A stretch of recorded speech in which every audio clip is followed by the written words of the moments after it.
When a convoy of million-dollar cars rolled down the dirt road at dawn, Ethan Cole, a single father living as a carpenter, stood frozen at his doorstep. The woman stepping out of the Rolls-Royce was no stranger. She was Lillian Ward, the most powerful CEO in the Midwest. She hadn't come out of kindness. She'd come because she knew the truth. The man standing before her in sawdust-covered clothes was the neurosurgical genius the entire country once celebrated, the only person who could save her father from death. And he had vanished without a trace 5 years ago. Follow my story to the end, hit like, and comment the city you're watching from so I can see how far my story has traveled. The sun wasn't up yet when Ethan heard the engines. He was standing at the kitchen counter, pouring instant coffee into a chipped mug, when the low rumble filtered through the walls of the house. At first he thought it was a truck passing on the main road half a mile out. Then the sound grew louder, closer. Multiple engines, synchronized, expensive. Ethan set the mug down and walked to the window. What he saw didn't make sense. A line of black SUVs was crawling up his driveway, followed by a silver Rolls-Royce that looked like it had been airlifted from another planet. The vehicles moved slowly, carefully, as if the dirt road might damage them. Behind the glass, he could see figures in dark suits. His first thought was that someone had made a mistake. His second thought was worse. "Dad?" Ethan turned. His son, Noah, was standing in the hallway in his pajamas, rubbing his eyes. He was 7 years old, small for his age, with a mess of brown hair that stuck up in every direction. "Go back to bed," Ethan said. "Why are there cars?" "I don't know yet. Just go back to your room." Noah didn't move. He had his mother's stubbornness, the kind that didn't bend even when you wanted it to. Ethan heard car doors opening outside. He looked back through the window and saw them stepping out, men in tailored suits, a woman in heels that had no business being on a dirt road. And then, from the Rolls-Royce, she emerged. Lillian Ward. He recognized her immediately, even though he hadn't seen her in years. She was taller than he remembered. Or maybe it was just the way she carried herself.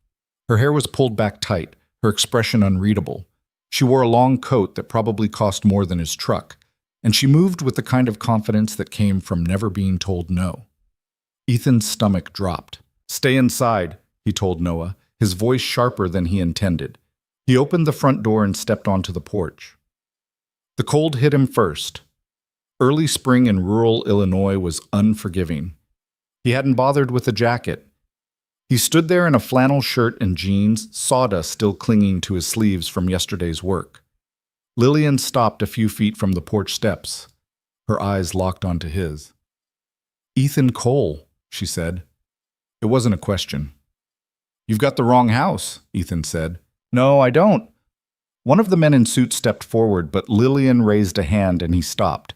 She walked closer, her heels crunching on the gravel. "I need to talk to you," she said. "I don't know you." "Yes, you do." Ethan's jaw tightened.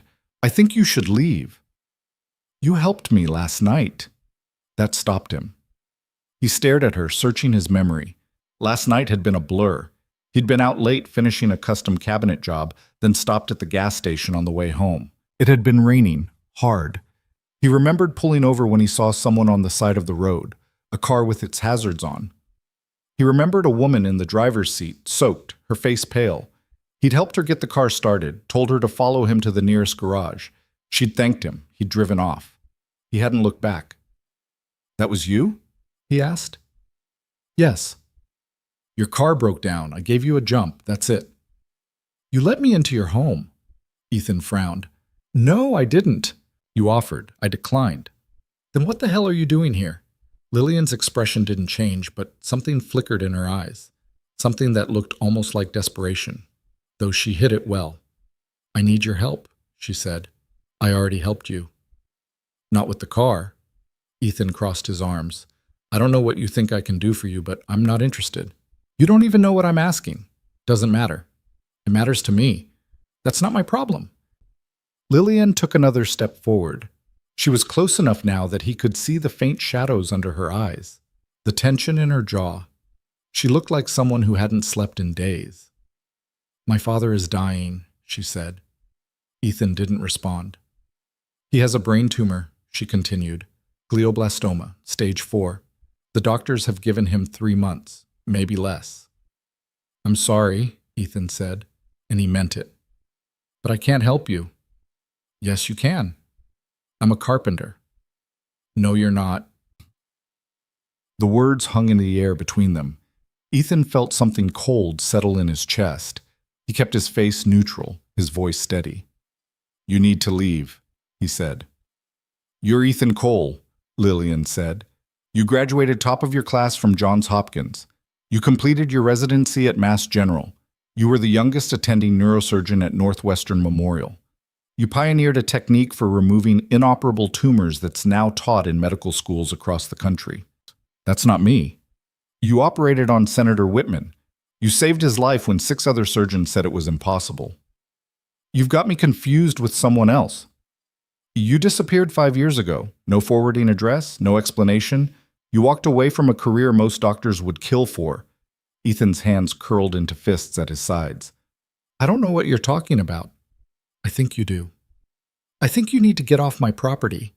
Lillian didn't move. She held his gaze, unflinching. I've spent the last 3 months looking for you, she said. I hired investigators. I tracked down every lead. I found nothing. And then last night, in the middle of a rainstorm, you stopped to help me. You told me your name was Ethan. You told me you lived nearby. You didn't think I'd remember. I don't care what you remember. You're the only one who can save him. I can't. You mean you won't. Ethan stepped back toward the door. This conversation is over. I'll pay you whatever you want. I don't want your money. Then what do you want? I want you to leave me alone. Lillian's composure cracked, just for a second. Her voice dropped, quieter now, almost pleading. Please, she said. I've tried everything.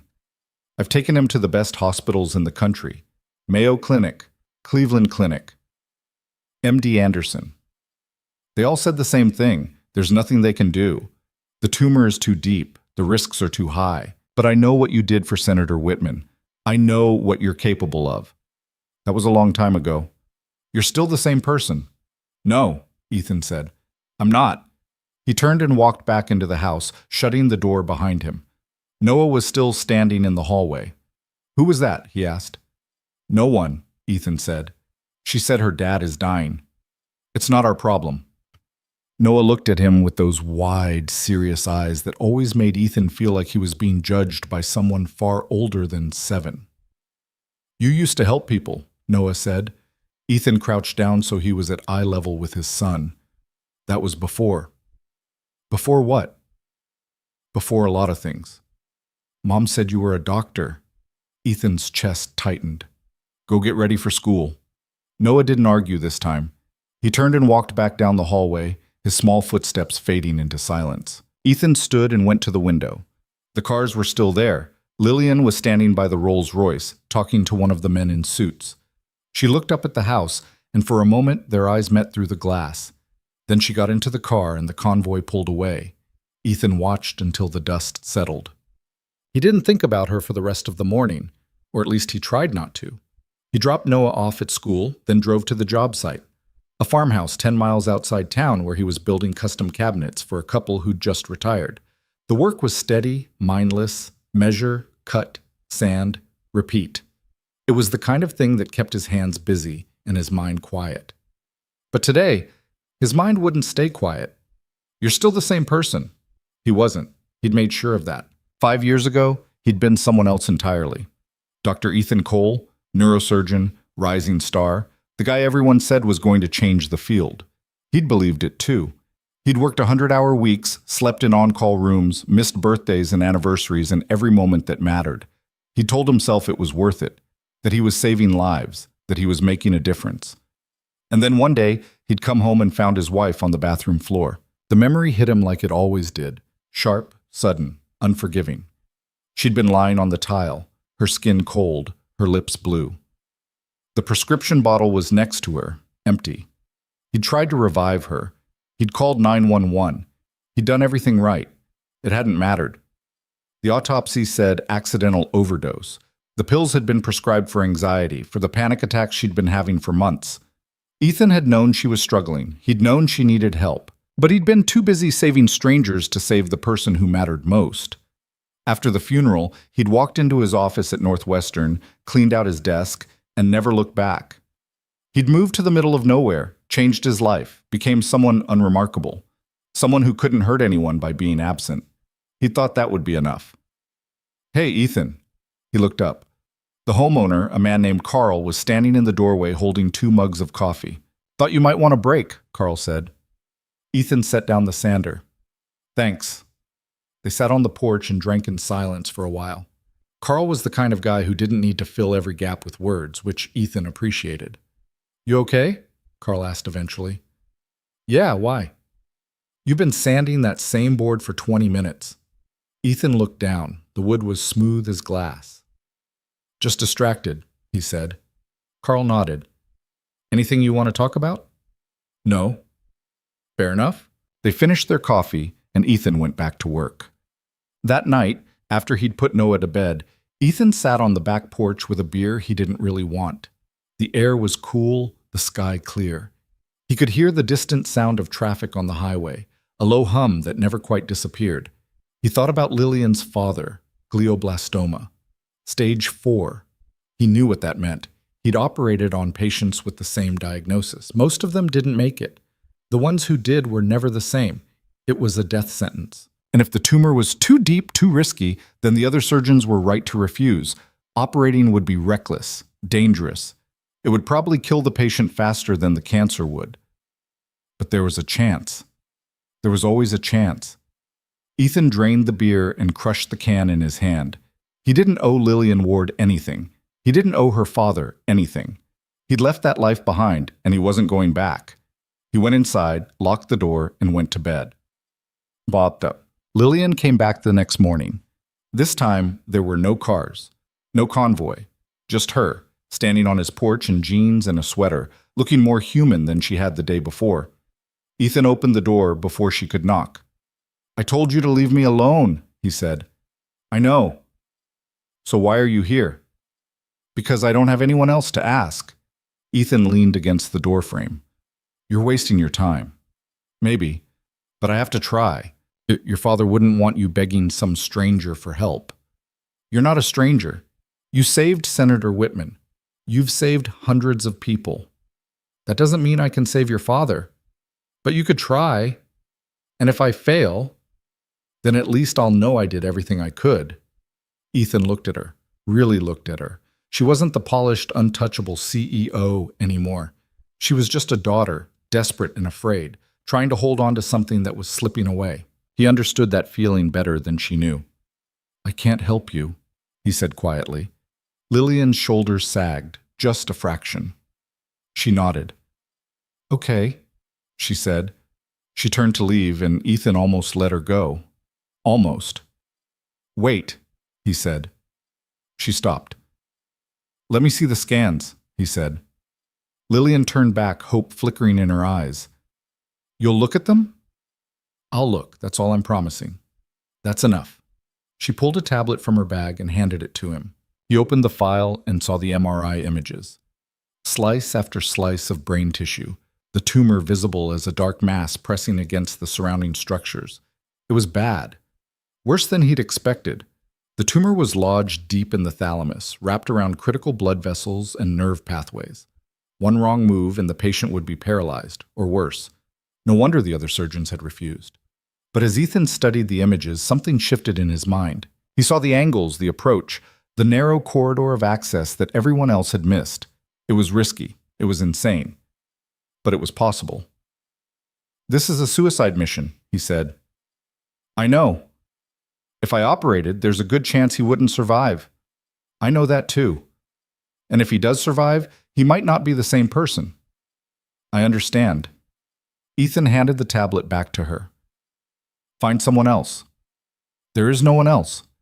"Then accept it." Lillian's jaw tightened. "I can't." "Why not?" "Because he's my father. Because he's the only family I have left. Because if I don't fight for him, no one will." Ethan looked away. "I'm sorry." "Please," Lillian said, her voice breaking.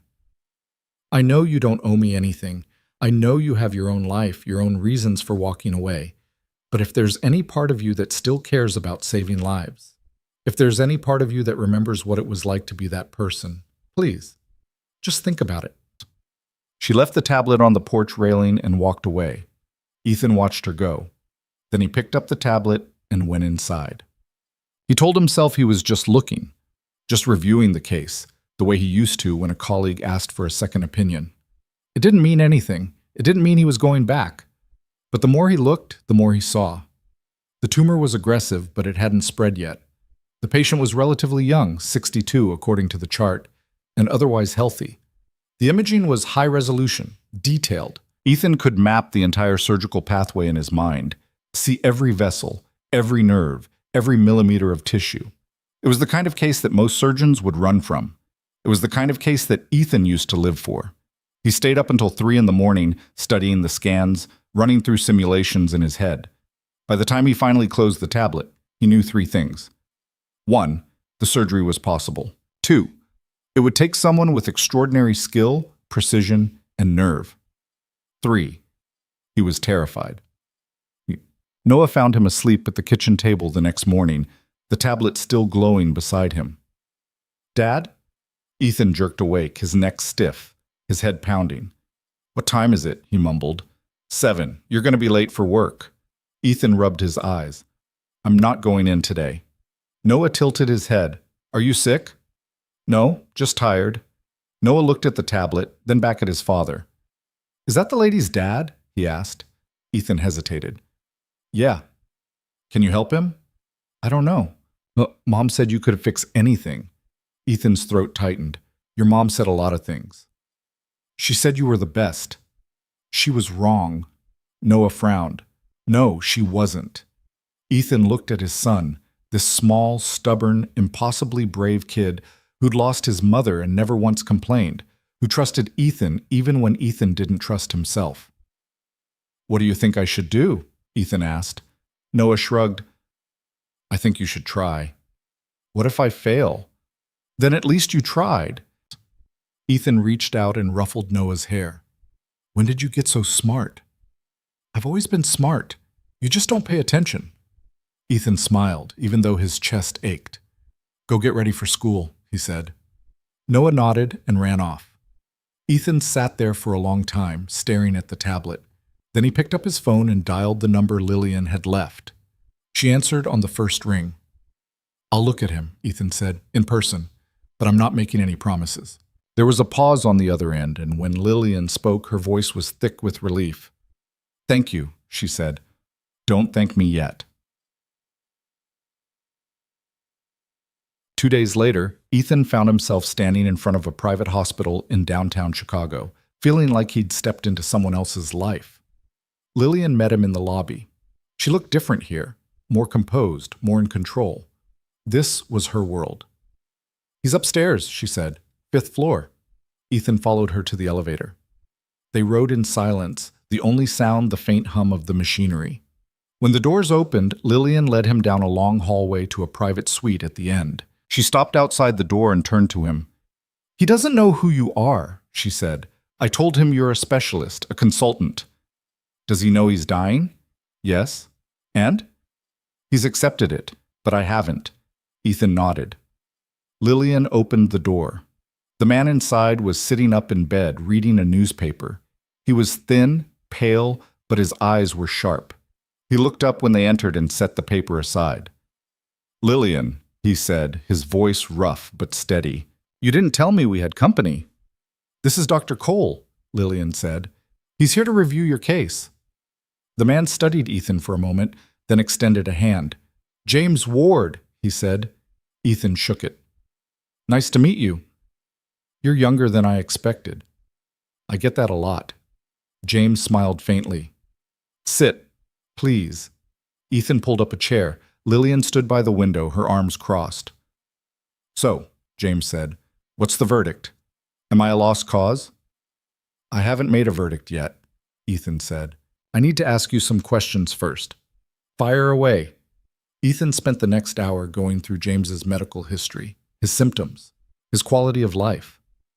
James answered every question with the kind of blunt honesty that Ethan respected. He didn't sugarcoat anything. He didn't pretend to be braver than he was. When they were done, Ethan stood and walked to the window. He looked out at the city, the skyline, the traffic, the chaos. It felt like another lifetime. I need to see the latest imaging, he said. Lillian handed him another tablet. Ethan pulled up the scans and studied them in silence. It was just as bad as he'd thought. Maybe worse, but it was still possible. Well? James asked. Ethan turned to face him. The tumor is in a very difficult location, he said. Most surgeons won't touch it because the risk of complication is too high. And you? I think there's a path, a narrow one, but it exists. James leaned forward. What are the odds? Honestly? 50-50. Maybe less. And if you don't operate? 3 months, maybe less. James nodded slowly. He looked at Lillian, then back at Ethan. I'll take 50-50, he said. Lillian exhaled, her shoulders dropping. Are you sure? She asked. I'm sure. Ethan set the tablet down. I need time to prepare. I need to review the imaging, plan the approach, run simulations. This isn't something I can do on the fly. How long? Lillian asked. A week, maybe 2. We don't have 2 weeks. Then we don't have a surgery. Lillian opened her mouth to argue, but James held up a hand. Give him the time he needs, James said. If he's going to cut into my brain, I want him to be ready. Ethan nodded. I'll be in touch. He walked to the door, then stopped and looked back at James. One more thing, Ethan said. If we do this, you need to understand that even if the surgery is successful, recovery will be long and difficult. You might lose some function. You might not be the same person you are now. I understand, James said. And you're okay with that? James smiled. Son, I'm 62 years old. I've built companies, raised a daughter, and lived a life most people only dream about. If I get a few more years, even if they're not perfect, that's more than I have right now. Ethan felt something shift in his chest. I'll do my best, he said. That's all I'm asking. Ethan left the hospital and walked back to his truck.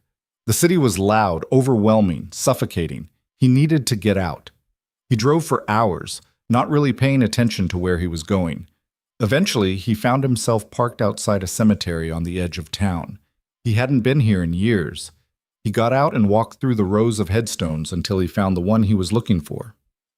Emily Cole, beloved wife and mother. Ethan stood there for a long time, his hands in his pockets, the wind cold against his face. I don't know if I can do this, he said quietly. The stone didn't answer. I know what you'd say. You'd tell me to stop running. You'd tell me to be the person I used to be, but I don't know if that person exists anymore. He crouched down and touched the carved letters of her name. I'm scared, he said. I'm scared I'll fail. I'm scared I'll lose someone else. The wind picked up, rustling the trees. Ethan closed his eyes. And then, for the first time in 5 years, he let himself remember. Not the end, not the bathroom floor, the ambulance, the funeral. He remembered the beginning. He remembered the way Emily used to laugh at his terrible jokes, the way she'd wait up for him after his shifts, even when she was exhausted, the way she'd believed in him, even when he didn't believe in himself. She'd wanted him to save people, and maybe, just maybe, he still could. Ethan stood and wiped his eyes. Okay, he said. I'll try. He walked back to the truck and drove home. When he got there, Noah was waiting on the porch. Did you see him? Noah asked. Yeah. Are you going to help? Ethan looked at his son, at the hope in his eyes, the trust, the belief that his father could still be a hero. Yeah, Ethan said. I'm going to help. Noah grinned, and for the first time in a long time, Ethan felt like maybe, just maybe, he wasn't lost after all. The next morning, Ethan woke up before dawn and couldn't fall back asleep. His mind was already running through the surgery, mapping out every step, every potential complication. He hadn't felt this kind of focus in years, and it scared him as much as it energized him. He made coffee and sat at the kitchen table with the tablet, pulling up the scans again. The tumor stared back at him from the screen, a dark, irregular mass that had no business being where it was. In all his years of practice, he'd only seen a handful of cases this complex. 2 of those patients had died on the table. 1 had survived but never woke up. The 4th had walked out of the hospital 3 months later. Those weren't good odds, but they were better than 0.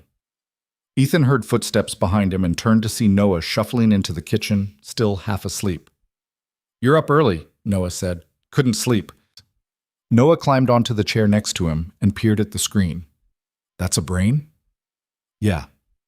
It looks weird. That's because there's something in there that shouldn't be. Noah squinted at the image. The dark blob? That's a tumor. It's like a bunch of bad cells that grow where they're not supposed to. And you're going to take it out? I'm going to try. Noah was quiet for a moment, then he looked up at Ethan with those serious eyes. Are you scared? Ethan thought about lying the way parents did when they wanted to protect their kids from the truth. But Noah deserved better than that. Yeah, Ethan said. I'm scared. Why? Because if I make a mistake, someone could die. But if you don't try, he'll die anyway, right? Ethan nodded. Right. Then you have to try. It was such a simple thing to say, the kind of logic only a kid could deliver without flinching. But it hit Ethan harder than anything Lillian had said, harder than all the guilt and fear he'd been carrying. You're pretty smart, you know that? Ethan said. Noah shrugged. I know. Ethan smiled and ruffled his son's hair. Go get ready for school. After he dropped Noah off, Ethan didn't go to the job site. Instead, he drove back to Chicago. He hadn't told Lillian he was coming, but he needed access to the hospital, to the equipment, to the resources he'd need to prepare. When he walked into the lobby, the receptionist looked up and frowned. Can I help you? I'm here to see Lillian Ward. Do you have an appointment? No, but she'll want to see me. The receptionist looked skeptical, but she picked up the phone and dialed. A moment later, she hung up and pointed toward the elevator. 5th floor. She's waiting. Lillian was standing outside James's room when Ethan stepped off the elevator. She looked surprised, but not unhappy. I didn't expect you back so soon, she said. I need access to an operating room, Ethan said. Not to operate, just to run simulations. I need to practice the approach, test the angles, make sure I'm not walking into this blind. Done. What else? I need the best surgical team you can find. An anesthesiologist who's worked on high-risk brain cases. A scrub nurse who doesn't panic. And I need imaging updated every 48 hours. If that tumor shifts even a millimeter, I need to know. Lillian pulled out her phone and started typing. I'll have everything arranged by tomorrow. I also need you to understand something, Ethan said. Once I start preparing, I'm all in. But if at any point I think the risk is too high, if I think your father won't survive, I'm walking away. I won't do a surgery just to say I tried. I understand. Do you?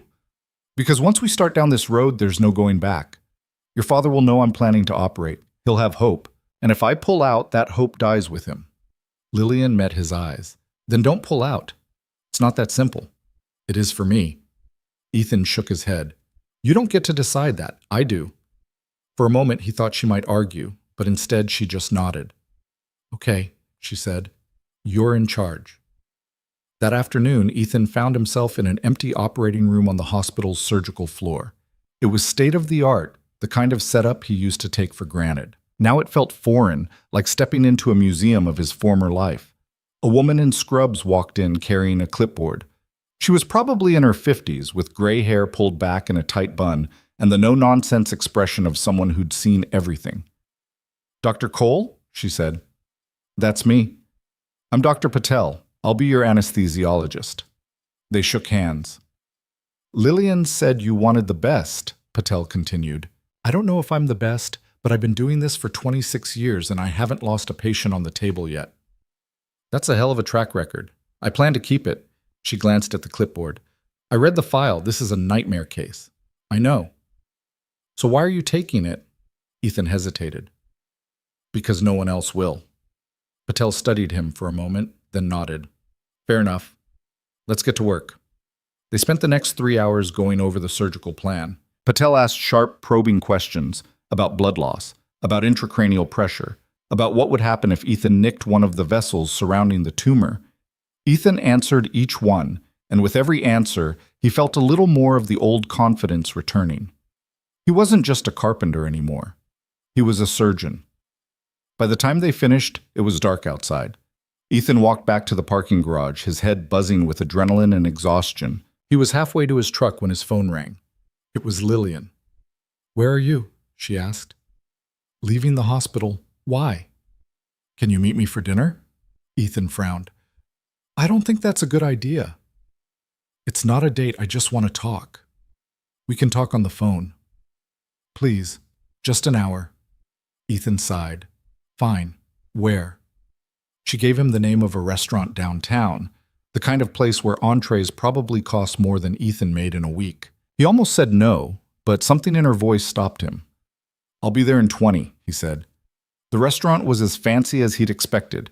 White tablecloths, dim lighting, waiters in suits. Ethan felt out of place in his jeans and flannel, but Lillian didn't seem to notice. She was waiting at a corner table, already nursing a glass of wine. Thanks for coming, she said as he sat down. What's this about? I wanted to apologize. Ethan raised an eyebrow. For what? For showing up at your house, for dragging you back into this, for putting you in an impossible situation. You didn't drag me. I made the choice. I know. But I also know what I'm asking you to give up. You don't know anything about me. I know more than you think. Lillian set down her glass. I know you walked away from Northwestern 5 years ago without explanation. I know your wife died 6 months before that. I know you have a son. I know you've been living in the middle of nowhere, doing work you're overqualified for because you're trying to disappear. Ethan's jaw tightened. You had no right to dig into my life. You're right, I didn't. But I needed to know who you were. I needed to know if you were the person who could save my father. And I think you are, but I also think you're terrified of being that person again. Ethan didn't respond. He didn't need to. She was right, and they both knew it. I'm not asking you to go back to the way things were, Lillian said quietly. I'm not asking you to give up your life, or your son, or whatever peace you've managed to find. I'm just asking you to do this one thing, and then you can walk away again, and I'll never bother you. You make it sound simple. It's not. I know it's not. Ethan leaned back in his chair. Why does it matter so much to you? Your father's lived a full life. He's made his peace with dying. Why can't you? Lillian looked down at her wine glass, her fingers tracing the rim. Because he's all I have, she said. My mother died when I was 12, cancer. My father raised me on his own. He built his company from nothing, worked 16-hour days, and still made time to read me bedtime stories and help with my homework. He's the reason I'm who I am, and I can't just let him go without a fight. Her voice cracked on the last word, and Ethan saw the mask slip, the polished, unshakable CEO giving way to something raw and human. I'm sorry, Ethan said. Don't be. I don't want your pity. I just want your help. They sat in silence for a moment, and then the waiter appeared with menus. Ethan ordered a burger, Lillian ordered a salad, and they spent the rest of the meal talking about anything but the surgery. She asked about Noah, about life in the small town, about what Ethan did with his time. He found himself answering, even though he usually hated talking about himself. It was strange, sitting across from someone who knew the worst parts of his past and didn't flinch. When the check came, Lillian reached for it, but Ethan grabbed it first. I've got it, he said. You don't have to. I know. He paid, and they walked out into the cool night air. Lillian stopped on the sidewalk and turned to him. Thank you, she said. For what? For giving him a chance. For giving me a chance. Ethan nodded. Don't thank me yet. Over the next week, Ethan fell into a routine that felt both foreign and familiar. He'd wake up early, drop Noah at school, then drive to Chicago and spend the day at the hospital. He reviewed scans, consulted with Patel and the rest of the surgical team, and ran through the procedure over and over in his mind. At night, he'd go home and sit at the kitchen table with the tablet, studying until his eyes burned and his head pounded. Noah would usually fall asleep on the couch, and Ethan would carry him to bed before collapsing into his own. It was exhausting. It was all-consuming. It was exactly what he needed. On the 5th day, Lillian called him into her father's room. James was sitting up in bed, looking thinner than he had the week before. The tumor was progressing faster than expected. Doctor? Cole, James said. Lillian tells me you've been busy. I have. So when do we do this? Ethan pulled up a chair. I want to wait another week. Make sure I've covered every angle.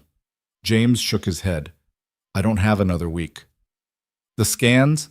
I know what the scans say, but I also know how I feel. I'm getting weaker. The headaches are getting worse. If we wait too long, I won't survive the surgery, even if you do everything right." Ethan looked at Lillian, who was standing by the window. Her face was pale, her hands clenched into fists. "What do you think?" Ethan asked her. "I think my father knows his own body better than anyone," she said. Ethan turned back to James. "If we do this now, I'm not as prepared as I'd like to be." "No one's ever as prepared as they'd like to be," James said. "But you're the best shot I've got, so let's take it." Ethan stood and walked to the window, staring out at the city. He could feel the weight of the decision pressing down on him, the fear clawing at his chest. But beneath the fear there was something else. Certainty. "Okay," he said. "We'll schedule it for 3 days from now." James exhaled, relief washing over his face. "Thank you." Ethan nodded and left the room. Lillian followed him into the hallway. "Are you sure about this?" she asked. "No, but he's right. If we wait, it'll be too late." "And if we don't wait?" "Then there's a chance." Lillian looked like she wanted to say something else, but instead, she just reached out and squeezed his hand. "I trust you," she said. Ethan didn't know what to say to that, so he just squeezed back. The next 2 days passed in a blur. Ethan barely slept, barely ate. He went over the surgical plan so many times that he could see it with his eyes closed. The incision, the craniotomy, the careful navigation through the brain tissue, the delicate dissection of the tumor. He also started having the dreams again. In them, he was back in the operating room, but everything went wrong. The patient would start bleeding, and he couldn't stop it. Or the tumor would be bigger than expected, impossible to remove. Or he'd make one tiny mistake, and the patient would die right there on the table. He'd wake up in a cold sweat, his heart racing, and have to remind himself that it was just a dream. But he knew it could easily become reality. On the morning of the surgery, Ethan woke up at 4 and couldn't go back to sleep. He took a long shower, made coffee he didn't drink, and sat on the back porch watching the sky turn from black to gray to pale blue. Noah found him there an hour later. "You're leaving early?" Noah asked. "Yeah." "Is today the day?" Ethan nodded. Noah climbed onto the chair next to him, his small body still warm from sleep. "Are you going to be okay?" Noah asked. "I don't know. Mom used to say you could do anything. Your mom had a lot more faith in me than I do." Noah was quiet for a moment, then he leaned against Ethan's shoulder. "I have faith in you," he said. Ethan felt his throat tighten. He wrapped an arm around his son and held him close. "I'll do my best," he said. "That's all you can do." When it was time to leave, Ethan dropped Noah off at school and then drove to Chicago. The city was just waking up, the streets still relatively empty. He parked in the hospital garage and sat in the truck for a long time, trying to calm the storm in his chest. Then he got out and walked inside. Patel was already in the prep room, going over the anesthesia plan with her team. She looked up when Ethan walked in. "You ready?" she asked. "As ready as I'll ever be." "Good, because we're starting in 2 hours." Ethan nodded and went to change into scrubs. The familiar routine of it, pulling on the shirt, tying the pants, slipping on the surgical cap, felt like putting on armor. When he walked into James's pre-op room, Lillian was sitting by the bed, holding her father's hand. James looked calm, almost peaceful. "Morning, Doc," James said. "Morning. How are you feeling?" "Like I'm about to have my skull cracked open." Ethan smiled. "That's accurate." James laughed, a rough, wheezing sound. Then his expression grew serious.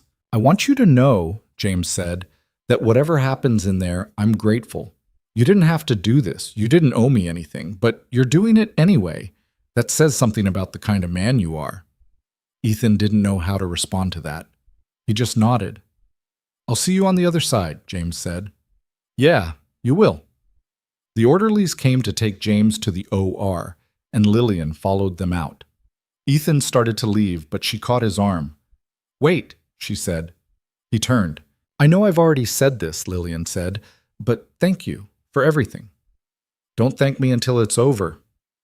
"I'm thanking you now. Because no matter what happens, you gave him hope. You gave me hope. And that's more than anyone else could do."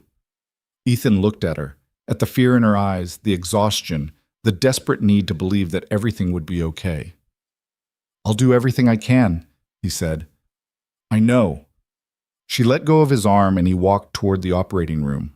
The OR was cold, sterile, and blindingly bright. James was already on the table, unconscious, his head locked in the surgical frame. The monitors beeped steadily, tracking his vitals. Ethan stood at the scrub sink, washing his hands with methodical precision. He could feel his pulse in his ears, the adrenaline starting to kick in. Patel appeared beside him. "He's stable," she said, "ready when you are." Ethan dried his hands and stepped into the OR.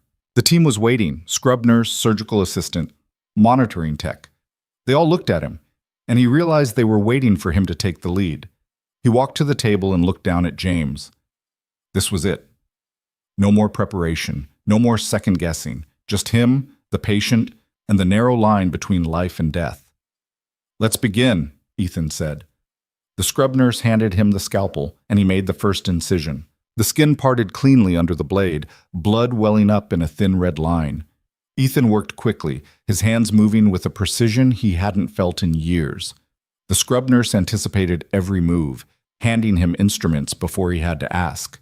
The room was silent except for the steady beep of the monitors and the soft hiss of the ventilator. He exposed the skull, then reached for the drill. This was the part that always made people squeamish, the high-pitched whine of the bit cutting through bone, the smell of burning calcium. But to Ethan, it was just another step. He'd done this hundreds of times. His hands remembered even if his mind had tried to forget. The bone flap came away cleanly, revealing the dura beneath, the tough membrane that protected the brain. Ethan made a careful incision and peeled it back, exposing the surface of James's brain. It looked normal, healthy, but Ethan knew what was hiding underneath. "Microscope," he said. The surgical assistant wheeled it into position, and Ethan peered through the eyepieces. The magnification brought everything into sharp focus. The delicate blood vessels, the convolutions of gray matter, the subtle landmarks that would guide him to the tumor. He began the dissection, moving deeper into the brain tissue, working his way toward the thalamus. Every millimeter mattered. One wrong move and he could sever a vessel, trigger a hemorrhage, destroy critical neural pathways. His back started to ache after the first hour, his neck cramped after the second, but he didn't stop. He couldn't. "Vitals, what?" he asked. "Stable," Patel said from behind the anesthesia cart. "Blood pressure's holding, no signs of distress." "Good. Keep it that way." Ethan continued deeper, retracting tissue, cauterizing small bleeders, navigating by feel as much as by sight. And then finally, he saw it. The tumor. It was bigger than the scans had suggested, darker, more invasive. It had wrapped itself around the blood vessels like a vine, infiltrating the surrounding tissue. Ethan's stomach dropped. This was worse than he'd thought. "Talk to me," Patel said. "What are you seeing?" "The tumor's more extensive than expected. It's encasing the posterior cerebral artery. Can you get around it?" "I don't know yet." Ethan leaned back from the microscope and took a breath.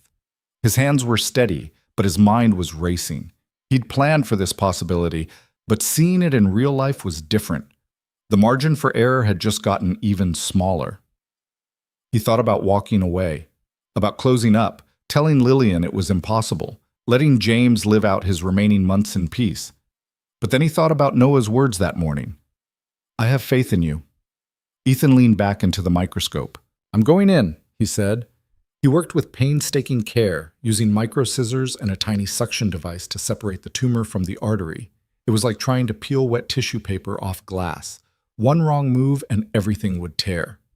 Sweat beaded on his forehead. The scrub nurse reached up with gauze and dabbed it away without him having to ask. "You're doing great," she said quietly. Ethan didn't respond. He was too focused, too deep in the zone where nothing existed except the surgery.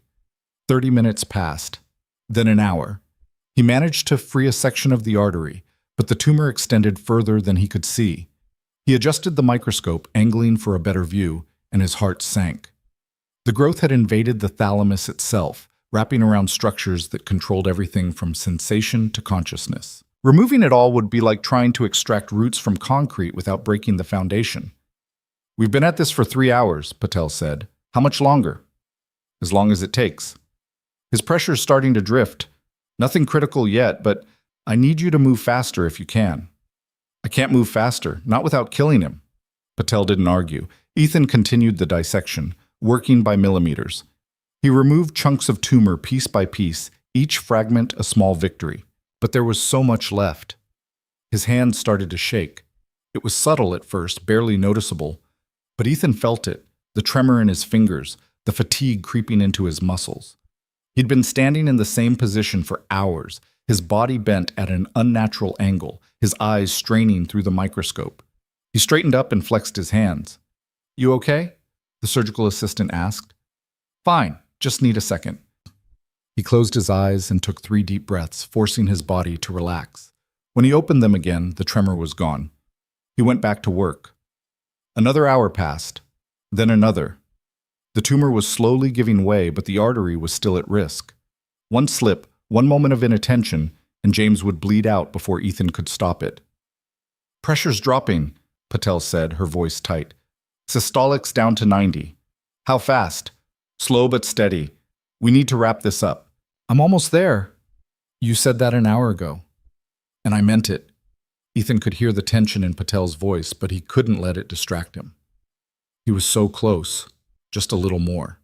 He worked faster now, cutting away the last strands of tumor, peeling them back from the healthy tissue. The artery pulsed beneath his instruments, fragile and exposed. If it ruptured now, there would be nothing he could do.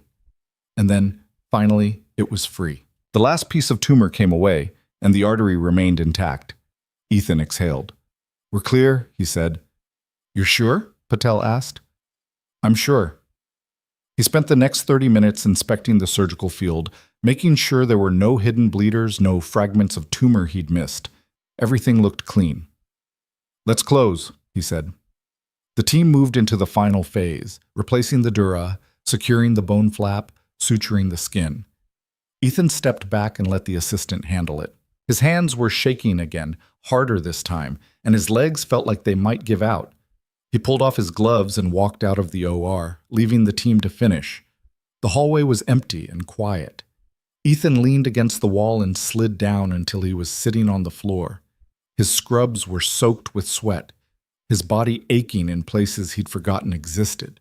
He'd done it, but he didn't feel victorious. He felt hollowed out, wrung dry, like he'd left a piece of himself on that operating table. Patel found him there 10 minutes later. "He's stable," she said. "We're moving him to recovery." Ethan nodded but didn't get up. Patel sat down next to him. "That was one hell of a surgery. It was a mess. But you pulled it off. We'll see. He's alive. That's more than he had this morning."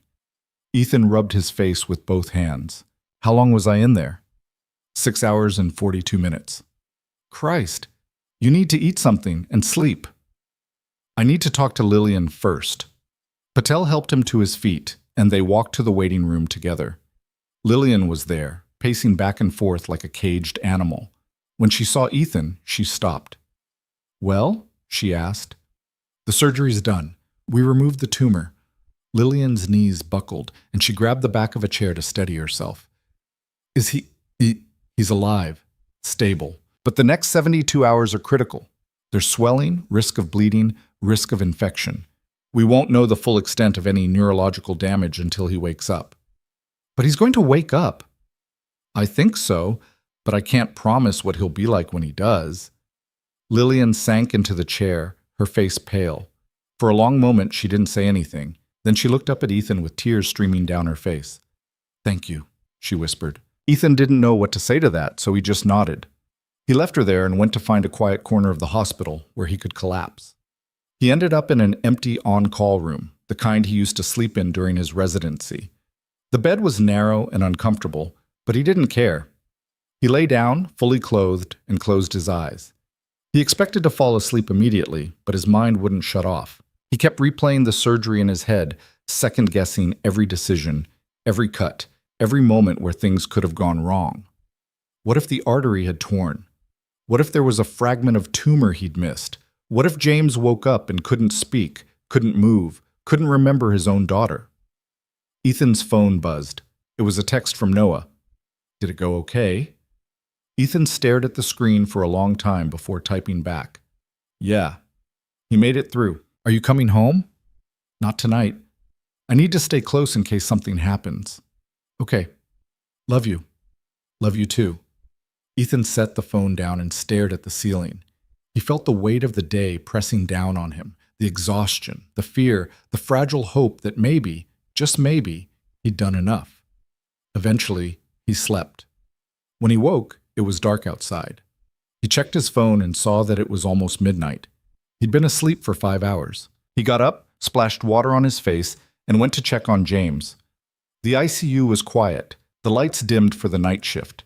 James was in a private room, hooked up to a dozen different monitors. His head was wrapped in bandages, his face pale and slack. But the monitors showed strong vitals, steady heart rate, good oxygen saturation, no signs of bleeding. Ethan stood by the bed, watching the rise and fall of James's chest. "How's he doing?" Ethan turned. Lillian was standing in the doorway, holding 2 cups of coffee. She looked like she hadn't slept either.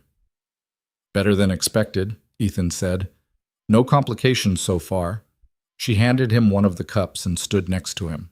They watched James in silence for a while. "Can I ask you something?" Lillian said eventually. "Sure." "Why did you really come back? It wasn't just because I asked. It wasn't just because of the case." Ethan took a sip of coffee. It was terrible, the kind of burnt hospital sludge he remembered from his residency. "I don't know," he said. "Maybe I needed to prove to myself that I could still do it, that I wasn't a coward for walking away." "You're not a coward. You don't know that. I know you just spent almost 7 hours saving my father's life. That's not something a coward does." Ethan looked at her. "You don't know what I left behind. You don't know the people I failed. Everyone fails. That doesn't make you a coward. It makes you human." Ethan didn't respond. He turned back to James, to the steady rhythm of the monitors, the proof that for once, just once, he hadn't failed. Over the next 3 days, Ethan barely left the hospital. He checked on James every few hours, reviewed scans, consulted with the ICU team. Lillian was there almost as much as he was, sitting by her father's bed, talking to him even though he couldn't hear her. On the second day, James started to show signs of waking. His fingers twitched, his eyelids fluttered. The neurologist ran a series of tests and reported that there was brain activity, normal patterns, no signs of major damage. But he still wasn't awake. On the third day, Ethan was in the cafeteria forcing down a sandwich when his phone rang. It was the ICU. "He's awake," the nurse said. Ethan abandoned the sandwich and ran. When he got to the room, James was sitting up slightly, his eyes open and confused. Lillian was holding his hand, tears streaming down her face. "Dad," she was saying. "Dad, can you hear me?" James blinked slowly, his gaze unfocused. Then he turned toward her voice. "Lillian," he rasped, "I'm here. I'm right here. What happened?" "You had surgery. You're okay. You're going to be okay." James's eyes moved around the room until they landed on Ethan. "You," he said. Ethan stepped closer. "Hey, how are you feeling?" "Like someone drilled a hole in my head," Ethan smiled. "That's because someone did." James tried to laugh, but it came out as a cough. "Did you get it?" "All of it." "You're sure?" "As sure as I can be. We'll do follow-up scans, monitor you closely, but the tumor's gone." James closed his eyes, and for a moment, Ethan thought he'd fallen back asleep. But then he spoke again, his voice barely a whisper. "Thank you." Ethan felt something tight in his chest loosen, just a little. "You're welcome," he said. The neurologist came in and ran James through a series of tests: motor function, sensation, memory, cognition. James passed all of them. His speech was slow and his movements weak, but everything was there. Everything worked. It was a miracle. No, it wasn't a miracle. It was skill, precision, and a whole lot of luck. But Ethan would take it. That evening, he walked out of the hospital for the first time in 3 days and stood in the parking garage, breathing in the cool night air. His phone buzzed again. Another text from Noah. "When are you coming home?" Ethan smiled and typed back, "Tomorrow. I promise." He got in his truck and drove through the city, past the buildings and the traffic and the chaos. For the first time in years, he didn't feel like he was running from something. He felt like he was running toward it. When he got home the next afternoon, Noah was waiting on the porch. "You did it," Noah said. "Yeah, I did. Noah grinned and threw his arms around Ethan's waist. Ethan hugged him back, holding on tight. "I'm proud of you," Noah said. Ethan's throat tightened. "Thanks, buddy." They went inside and Ethan collapsed on the couch. Noah sat next to him, chattering about school and his friends and a project he was working on. Ethan listened, half asleep, letting the sound of his son's voice wash over him. This was home. This was enough. But deep down, he knew something had changed. He'd proven to himself that he could still do the work, that he hadn't lost the skills, the instinct, the ability to save lives. And now that he knew that, the question wasn't whether he could do it. It was whether he should. A week later, Lillian called. "He's being discharged," she said. The scans are clean. The neurologist says he's recovering better than expected." "That's great. There's something else." Ethan waited. "He wants to see you," Lillian said, "before we leave." "I'll come tomorrow." When Ethan walked into James's hospital room the next day, the older man was sitting in a chair by the window, dressed in regular clothes for the first time since the surgery. He looked thinner, older, but there was color in his cheeks and strength in his eyes. "Dr. Cole," James said. "Good to see you vertical." Ethan smiled. "Good to see you the same way." "Sit, please." Ethan pulled up a chair. "I wanted to thank you properly," James said. "Not just for the surgery, but for taking the risk. Lillian told me you walked away from all of this years ago, that you didn't want to come back, but you did anyway." "Your daughter can be very persuasive," James laughed. "That's an understatement." He leaned forward, his expression serious. "I know what it cost you to do this, and I want you to know it wasn't for nothing. You didn't just save my life. You gave me time to see my daughter succeed, time to fix the things I've broken, time to live." Ethan didn't know what to say to that. "I also wanted to give you something," James continued. He reached into his pocket and pulled out a business card. "This is the number for the head of neurosurgery at Northwestern. I called him yesterday, told him about you, he remembers you, and he wants you back." Ethan stared at the card. You don't have to decide now, but think about it. You're too good at this to spend the rest of your life building cabinets." "I like building cabinets." "Maybe, but I think you like saving lives more." Ethan took the card and slipped it into his pocket. "I'll think about it." "That's all I ask." Lillian walked him out to the parking garage. They stood by his truck, the city noise humming around them. "Are you going to call?" she asked. "I don't know." "You should." "Why do you care?" "Because you're brilliant, and the world needs brilliant people doing what they're meant to do." Ethan looked at her. "And what am I meant to do?" "I think you already know." She kissed him on the cheek and walked back inside. Ethan got in his truck and sat there for a long time, staring at the business card. Then he started the engine and drove home. The business card sat on Ethan's kitchen counter for 3 days before he even looked at it again. Every time he walked past, he felt its presence like a weight pulling at the edge of his vision. He'd pick it up, turn it over in his fingers, then set it back down and walk away. Noah noticed. "What's that?" he asked one morning while eating cereal.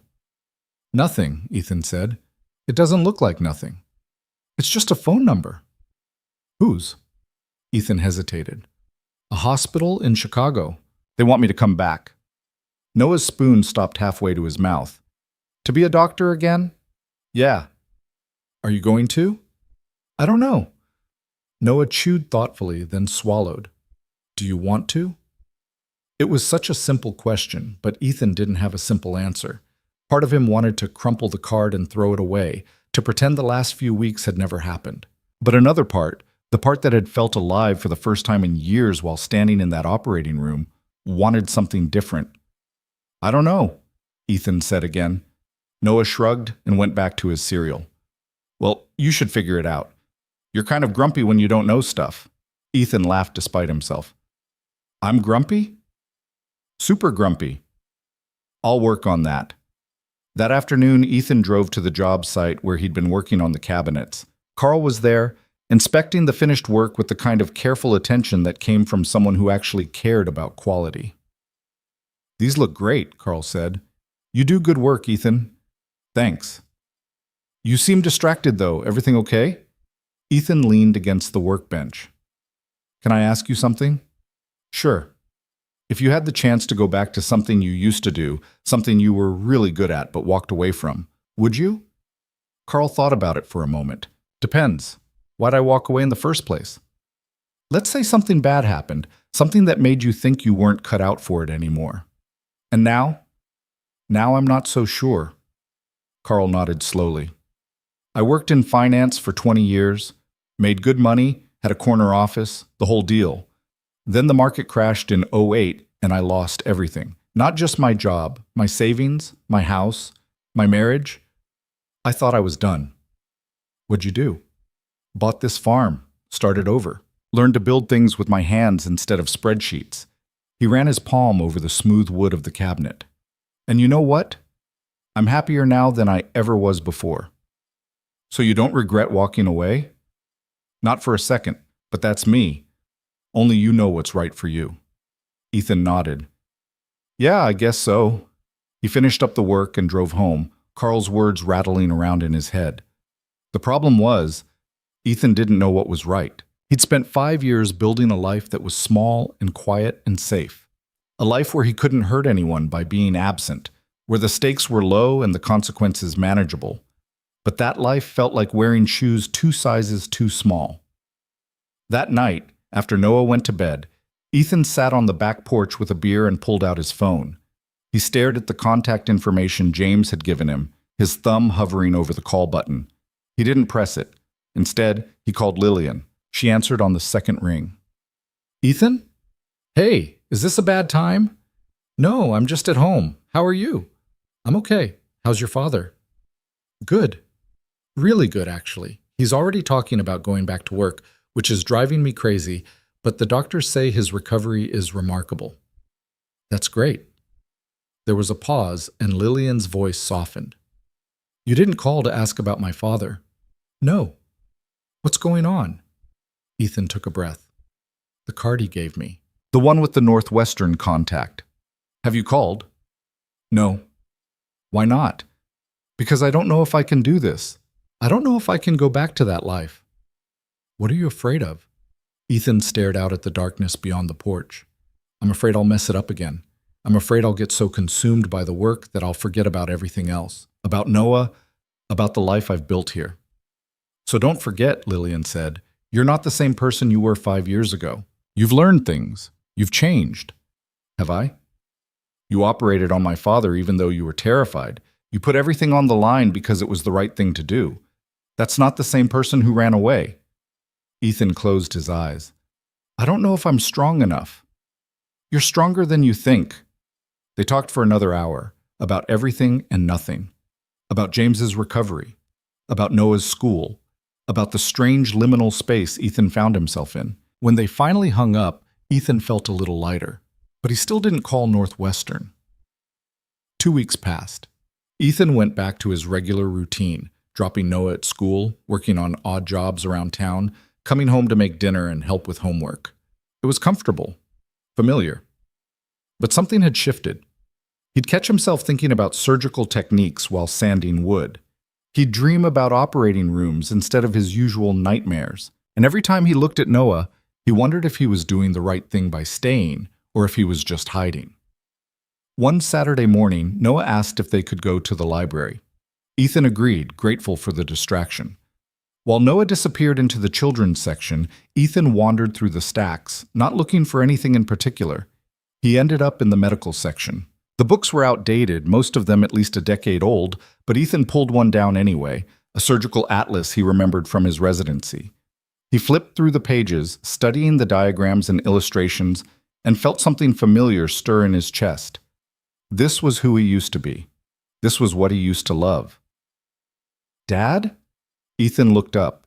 Noah was standing there with an armful of books about dinosaurs and space. You ready to go? Noah asked. Yeah. Ethan started to put the book back, then hesitated. Actually, can you give me 1 more minute? Noah shrugged and plopped down on the floor to read. Ethan checked out the surgical atlas along with Noah's books. The librarian, an older woman with reading glasses on a chain, gave him a curious look but didn't say anything. That night, after Noah was asleep, Ethan sat at the kitchen table with the book open in front of him. He read about techniques he'd mastered years ago, about approaches he'd pioneered, about the intricate ballet of saving lives. And he realized something. He missed it. Not the prestige, not the accolades, not the corner office or the research grants. He missed the work itself, the challenge, the feeling of doing something that mattered. He picked up his phone, and before he could talk himself out of it, dialed the number on the business card. It rang 4 times before someone answered. Dr. Morrison's office. Ethan's heart was pounding. "Hi, my name is Ethan Cole. Dr. Morrison asked me to call." "Oh yes, Dr. Cole. He's been expecting your call. Can you hold for just a moment?" Before Ethan could respond, the line clicked to hold music. He almost hung up. His finger was literally on the button when the music cut off and a man's voice came through. "Ethan Cole, I thought you were dead." Ethan laughed, surprised. "Not dead, just lying low. For 5 years. That's some commitment to lying low." Dr. Morrison's voice was warm, familiar. They'd worked together briefly at Northwestern before Ethan left. "James Ward called me. Told me what you did for him. Told me you haven't lost your touch." "I got lucky. Luck is what happens when preparation meets opportunity. And from what I hear, you were very prepared." Ethan didn't know what to say to that. "I'm not going to beat around the bush," Morrison continued. "We need someone like you. Our neurosurgery department is good, but it could be great. We've got residents who need teaching, cases that need expertise, and frankly, we could use someone who remembers what it's like to take real risks." "I have a son," Ethan said. "I can't work 100-hour weeks anymore." "I'm not asking you to. Things have changed since you left. We're more focused on work-life balance now. Senior schedules, better support systems. I'm out of practice. You just performed one of the most complex surgeries I've heard of in years. You're not out of practice." Ethan rubbed his face. "I don't know if I can do this." "That's fair. But here's what I'm offering. Come in for a meeting. No commitment. Just talk to me, meet the team, see the facilities. If you hate it, you walk away and I'll never bother you again. And if I don't hate it, then we figure out what comes next." Ethan looked around his kitchen, at the worn table, the dishes in the sink, the child's drawing stuck to the refrigerator with magnets. This was his life. Small, simple, safe. But maybe it didn't have to be only that. "Okay," Ethan said. "I'll come in." "Good. How's next Tuesday?" "I'll make it work." They settled on a time, and Morrison hung up. Ethan sat there with the phone in his hand, his heart racing, wondering what the hell he'd just agreed to. The following Tuesday, Ethan drove to Chicago with Noah in the passenger seat. He decided to bring his son along, partly because he couldn't find a babysitter, and partly because he wanted Noah to see this part of his life. "Are we going to the hospital where you fixed that man?" Noah asked. "Yeah." "Are you going to work there?" "Maybe. I don't know yet." "What if I don't want to move to Chicago?" Ethan glanced at him. "We're not moving. Even if I take the job, we're staying put. I'll commute." Noah seemed to consider this. "That's a long drive." "Yeah, it is." "You'll get tired." "Probably." "You'll have to drink a lot of coffee." Ethan smiled. "Definitely." They parked in the hospital garage and took the elevator to the administrative floor. Dr. Morrison met them in the lobby, a tall man in his 60s with silver hair and a firm handshake. "Ethan, good to see you." He looked down at Noah. "And who's this?" "This is my son, Noah." Morrison crouched down to Noah's level. "Your dad's a pretty impressive guy. You know that?" Noah nodded seriously. "I know." Morrison laughed and stood back up. "Come on, let me show you around." He gave them a tour of the neurosurgery department, the operating rooms, the recovery units, the conference rooms where residents gathered for teaching rounds. Everything was state-of-the-art, gleaming and modern. It made Ethan's old workspace look like something from the Stone Age. "We've upgraded a lot since you left," Morrison said. "New imaging systems, robotic assistants for certain procedures, better monitoring equipment. But the core work is still the same." They stopped outside an observation window overlooking an operating room. Inside, a team was performing a craniotomy, the surgeon's hands moving with practiced precision. Noah pressed his face against the glass. "Whoa. Pretty cool, huh?" Morrison said. "Is that what my dad does?" "When he's at his best, yeah.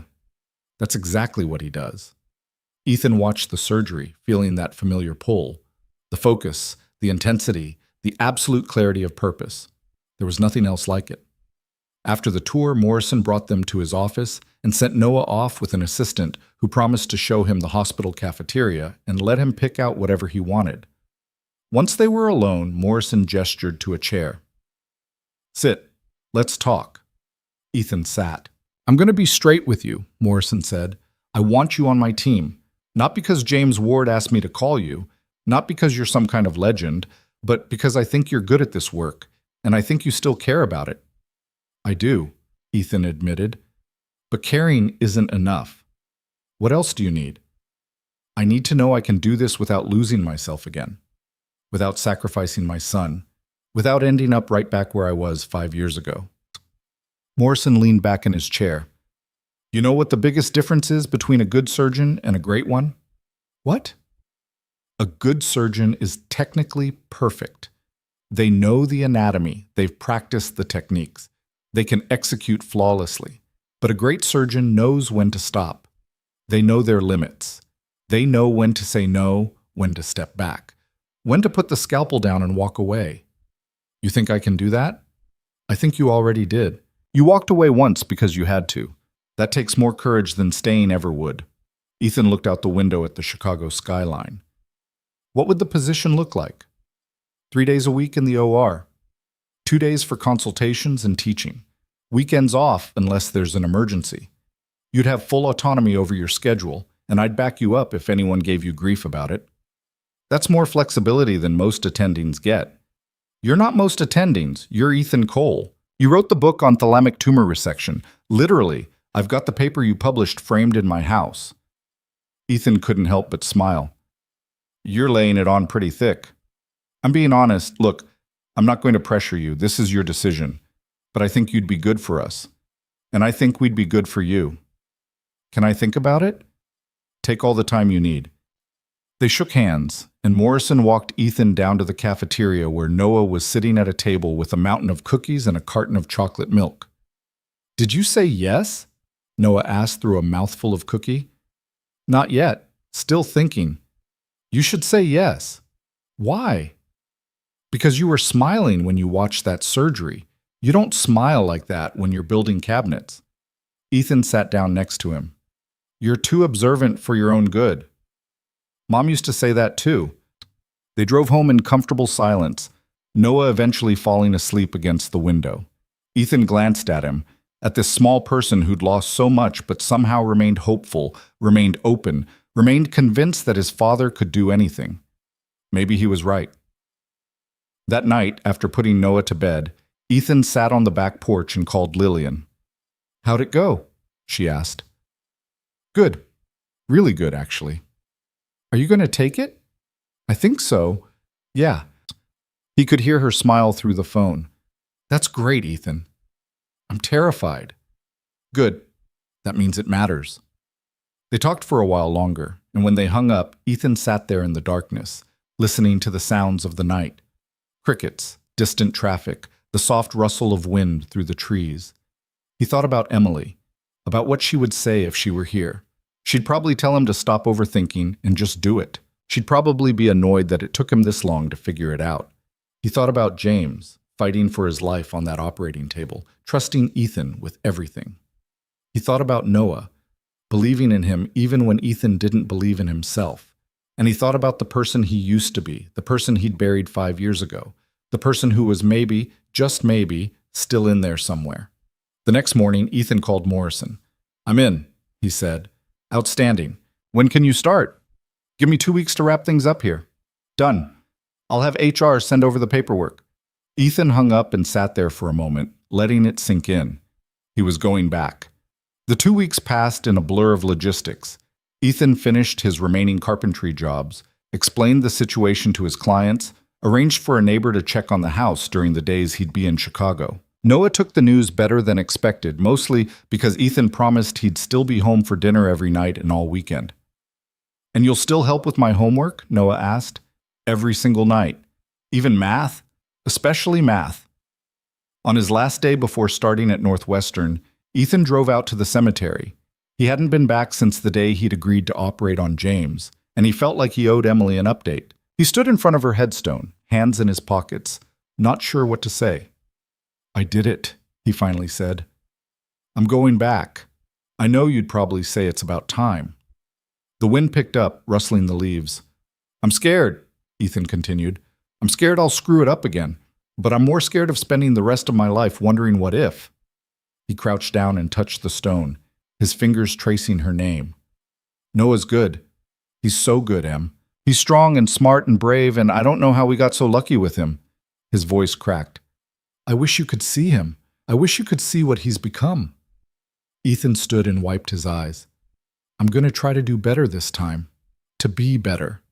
I'm going to save lives, but I'm not going to lose myself doing it. I promise."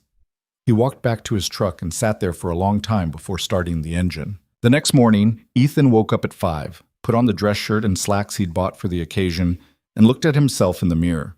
He barely recognized the person staring back, somewhere between the carpenter he'd become and the surgeon he used to be. Noah shuffled into the bathroom, still half asleep. "You look weird," he said. "Thanks. I mean, like, different weird? Good different." Ethan smiled. "You ready for school? Are you ready for work?" "Honestly, no. You'll be fine." "How do you know?" Noah shrugged. "Because you're you."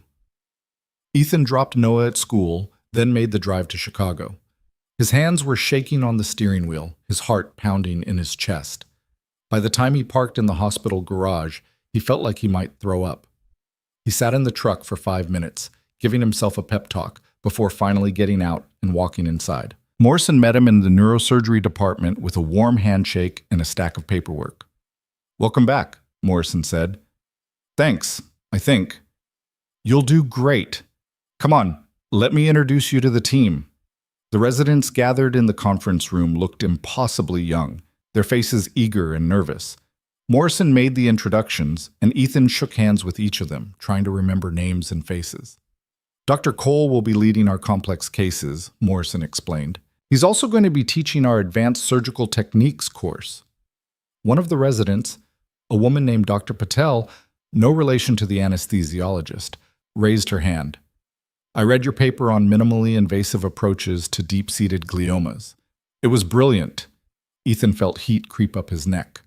That was a long time ago. "The techniques still hold up." "Well, I'll do my best to live up to them." The rest of the day was a whirlwind of meetings, tours, and administrative tasks. By the time Ethan left, his head was spinning, and his feet hurt. But he was smiling.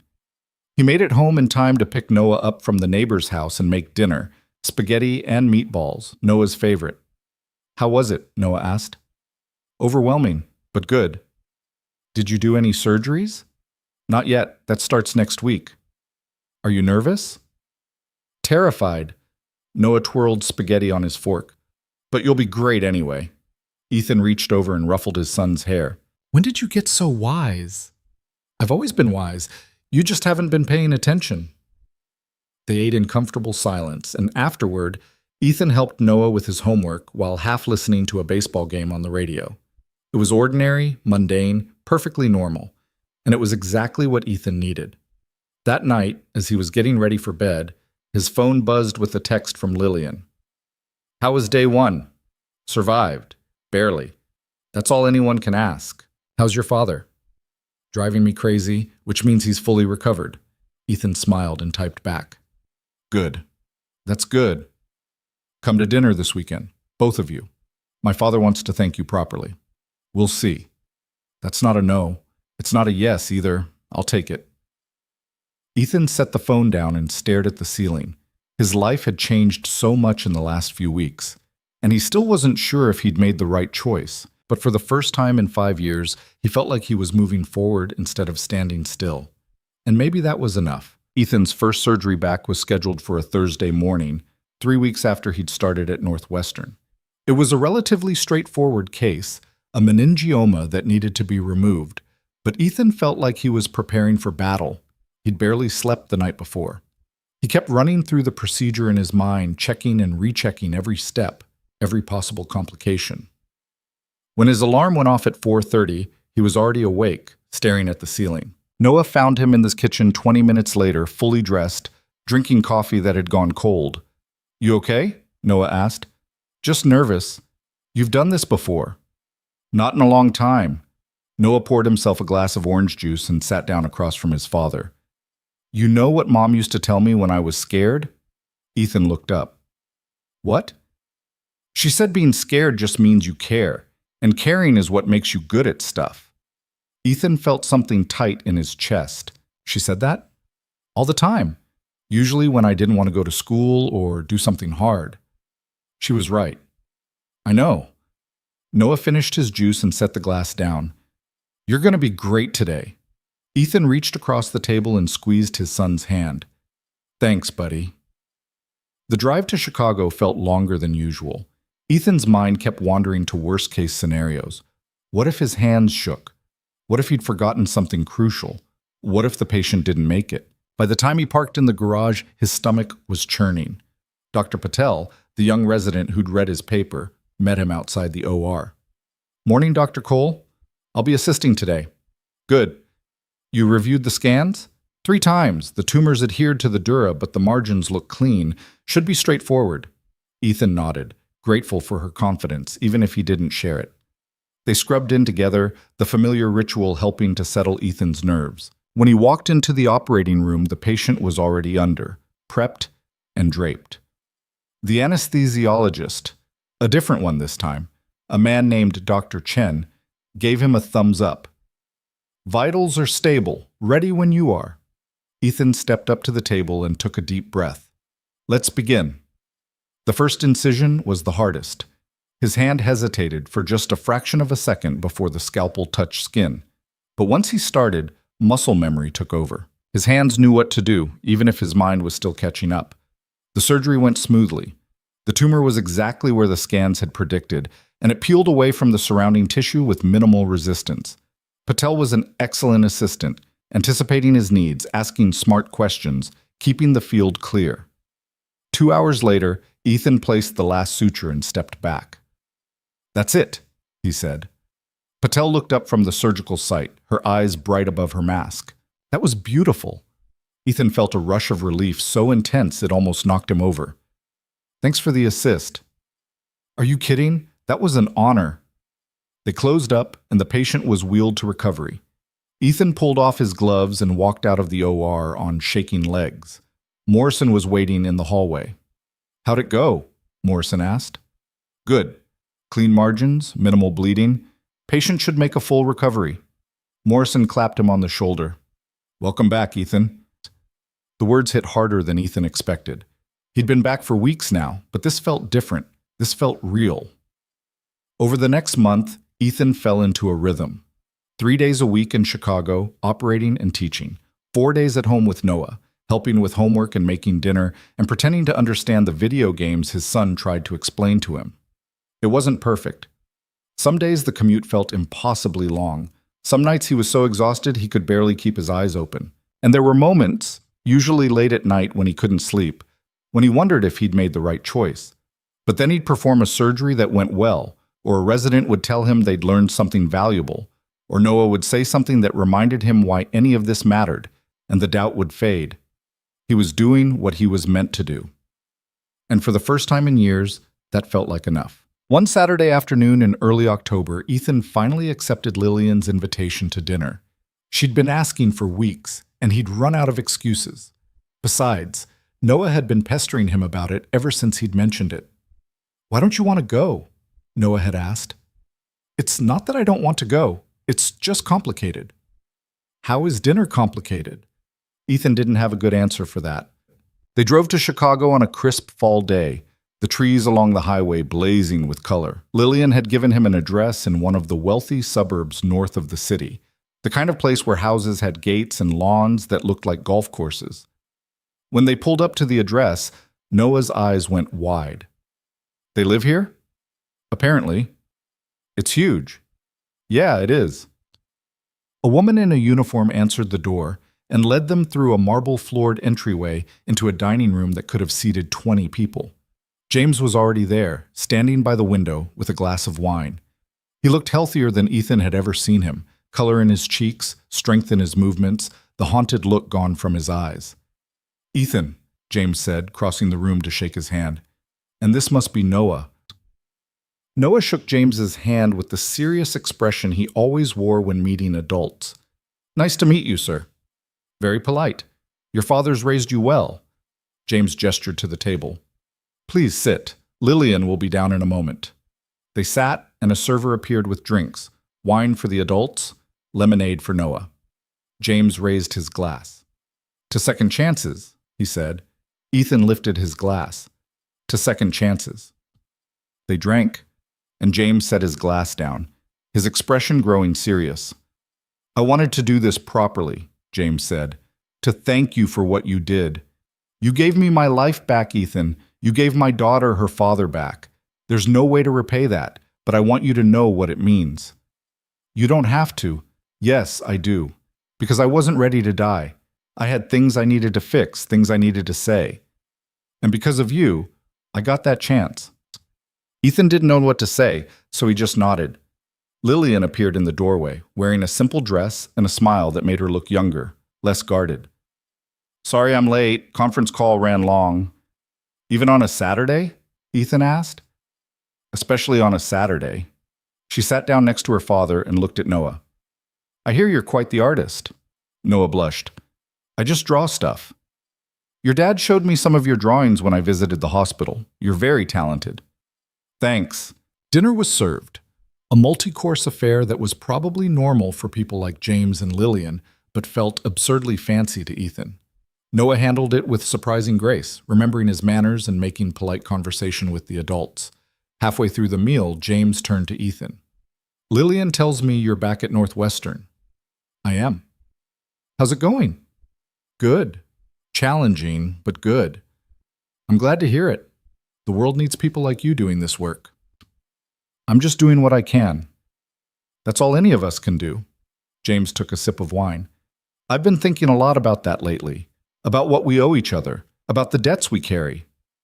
Ethan glanced at Lillian, who was watching her father with a mixture of affection and concern. "I spent my whole life building companies," James continued, "making money, accumulating power.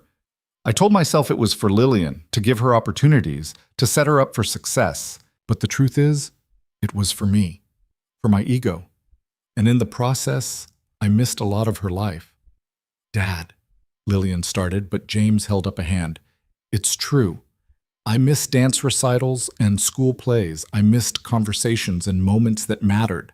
I was there physically, but not really present." He looked at Ethan. "You get that, don't you?" Ethan felt the weight of the question. "Yeah, I do." "So what are you doing differently this time?"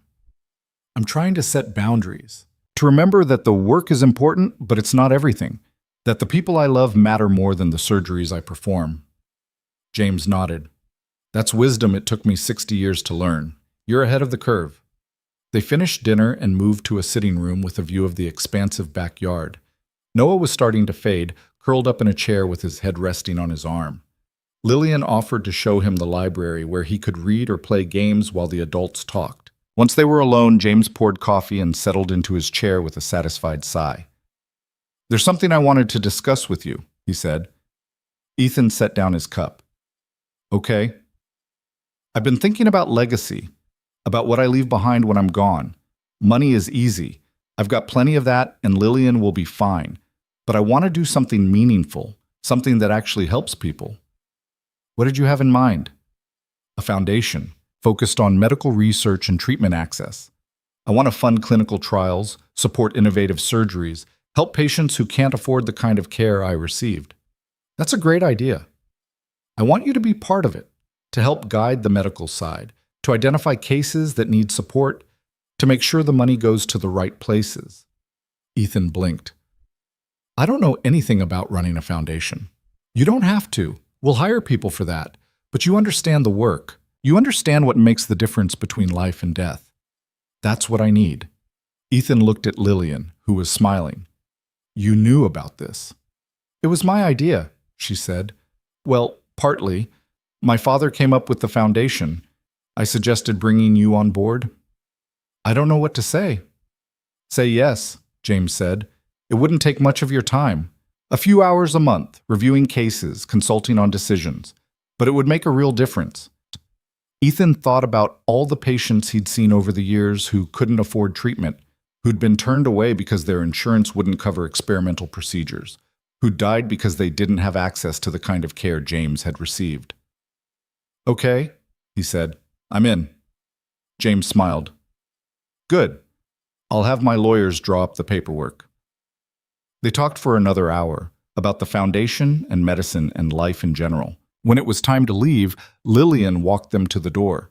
Noah was half asleep, leaning against Ethan's side. "Thank you for coming," Lillian said. "Thanks for having us." "My father meant what he said. About the foundation. He wants to make a difference." "So do I." Lillian hesitated, then reached out and touched Ethan's arm. "I'm glad you came back. Not just for my father. For you." "Me too." They stood there for a moment, and Ethan felt something shift between them, something unspoken but understood. "Drive safe," Lillian said finally. "We will." On the drive home, Noah woke up long enough to ask, "Are you going to help them with the foundation thing?" "Yeah." "That's cool." "You think so?"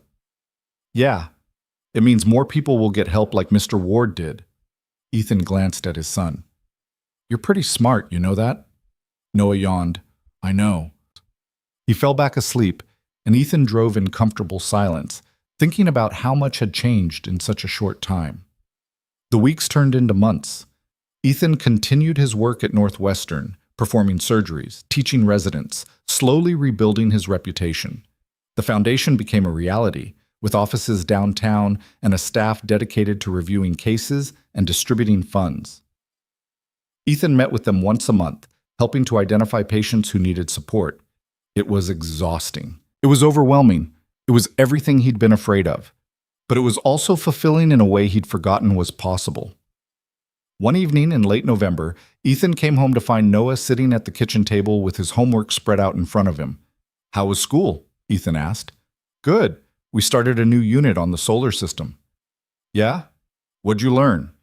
Noah launched into an enthusiastic explanation about planets and orbits and gravity. Ethan listened, half-focused, his mind still on the surgery he'd performed that morning, a complex aneurysm repair that had taken 6 hours and left him drained. "Dad?" Ethan snapped back to attention. "Sorry, what?" "I asked if you're okay. You seem tired." "I am tired, but I'm okay." Noah studied him with those serious eyes. "Are you happy?" The question caught Ethan off guard. "What? Are you happy? Doing all this stuff? The surgeries and the teaching and the foundation?" Ethan thought about it, really thought about it. "Yeah," he said finally. "I am." "Good. Because you smile more now. Not all the time, but more than you used to." Ethan felt his throat tighten. "I didn't realize you were paying that much attention." "I always pay attention." Ethan pulled out a chair and sat down next to his son. "Can I tell you something?" "Sure. I've been thinking about your mom a lot lately, about what she would think of all this." Noah set down his pencil. "What do you think she'd say?" "I think she'd say it's about time I stopped hiding, that she'd be proud of me for trying again." "She would be proud. I know she would." "How do you know?" "Because she was always proud of you, even when you didn't think you deserved it." Ethan reached over and pulled Noah into a hug. "I love you, buddy." "Love you too, Dad." They sat there for a moment, and then Noah pulled back. "Can you help me with my math now? I don't get fractions." Ethan laughed. "Yeah, I can do that." In early December, Lillian called with news. The foundation had identified their first major case, a 16-year-old girl with a brainstem tumor that no surgeon would touch. The family had been turned away by every major hospital in the country. "The scans are brutal," Lillian said. "I sent them to you. Can you take a look?" Ethan pulled up the files on his computer and felt his stomach sink. The tumor was in one of the worst possible locations, wrapped around critical structures that controlled breathing and heart rate. One wrong move and the patient would die. "This is impossible," he said. That's what everyone else said." "They're right. So you won't even try?" Ethan stared at the scans, at the dark mass that was slowly killing a teenager who should have had her whole life ahead of her. I didn't say that. He spent the next week reviewing the case, consulting with other surgeons, running simulations. Everyone agreed it was a suicide mission. The odds of success were less than 10%, but the odds of survival without surgery were 0. Ethan called the girl's parents and explained the risks. They listened, asked questions, and then made their decision. "We want you to try," the mother said. "Even if it doesn't work, we want to know we did everything we could." The surgery was scheduled for a Monday in mid-December. Ethan prepared the way he always did, obsessively, thoroughly, leaving nothing to chance. The night before, he couldn't sleep. He sat at the kitchen table with the scans, mapping out every step, every contingency. Noah found him there at 2 in the morning. "You should be asleep," Ethan said. "So should you." "I will, soon." Noah climbed onto the chair next to him. "Is this the hard one?" "Yeah." "Are you scared?" "Terrified." "But you're going to do it anyway?" Ethan looked at his son. "Yeah, I am." "Why?" "Because she deserves a chance, and I'm the only one who can give it to her." Noah nodded like this made perfect sense. "You're going to do great." "I hope so." The surgery took 11 hours. It was the most demanding, exhausting, terrifying thing Ethan had ever done. Twice, he thought he'd lost her. Twice, he managed to pull her back. When it was finally over, when the tumor was out and the bleeding was controlled and the girl's vitals were stable, Ethan walked out of the OR and collapsed against the wall. Morrison found him there. "She's going to make it." Ethan looked up. "You're sure?" "As sure as I can be. The next 48 hours are critical, but she's stable. You did it, Ethan." Ethan closed his eyes and let out a breath he felt like he'd been holding for 11 hours. The girl woke up 2 days later. She had some weakness on her left side, some difficulty swallowing, but she was alive. She was awake. She recognized her parents. Ethan stood in the doorway of her room, watching her talk to her mother, and felt something shift inside him. This was why he did this work. Not for the accolades or the reputation, for moments like this, for lives saved, for futures given back. That evening, he drove home and found Noah waiting on the porch. "She okay?" Noah asked. "She's going to be." Noah grinned. "I knew you could do it." They went inside and Ethan made dinner while Noah told him about his day. It was ordinary, mundane, perfectly normal. And it was everything Ethan needed. Later that night, after Noah was asleep, Ethan stood in his son's doorway and watched him breathe. This kid had been through so much, losing his mother, watching his father fall apart, being dragged into a new life without any say in the matter. But he'd never complained, never lost faith, never stopped believing that things could get better. Ethan had spent 5 years trying to protect Noah from pain, from loss, from the possibility of being hurt again. But in doing so, he taught his son to hide, to play it safe, to never take risks. Noah deserved better than that. He deserved a father who showed him that it was okay to be afraid, okay to fail, okay to try again even when the odds were against you. And maybe, just maybe, Ethan could be that father. On Christmas Eve, Lillian invited them to her father's house again. This time, Ethan didn't hesitate to accept. The house was decorated for the holiday. Lights in the windows, a massive tree in the living room, the smell of pine and cinnamon in the air. James greeted them at the door, looking stronger than ever. "Merry Christmas," he said. "Merry Christmas," Ethan replied. They gathered in the living room, and James poured drinks while Lillian handed out presents. Noah got a telescope, something he'd mentioned wanting months ago in passing, which meant Lillian had been paying attention. When it was Ethan's turn, Lillian handed him a small box wrapped in simple paper. Inside was a watch, expensive, beautiful, and engraved on the back with a single word, time. "It's a reminder," Lillian said, "that you have it now, that you don't have to waste it anymore." Ethan looked at her, at the warmth in her eyes, and felt something he hadn't felt in a long time, hope. They stayed late, talking and laughing and watching Noah play with his telescope. When it was time to leave, Lillian walked them to the door again. "Thank you," Ethan said, "for everything. for pushing me, for not giving up. I didn't do anything. You did the work. Still, I wouldn't be here without you. Lillian smiled. Maybe we needed each other. Maybe we did. She leaned in and kissed him on the cheek, a brief touch that felt like a promise. See you soon? She asked. Yeah, soon. On the drive home, Noah was quiet, staring out the window at the Christmas lights decorating the houses they passed. Dad? He said eventually. Yeah? Do you think you'll marry her?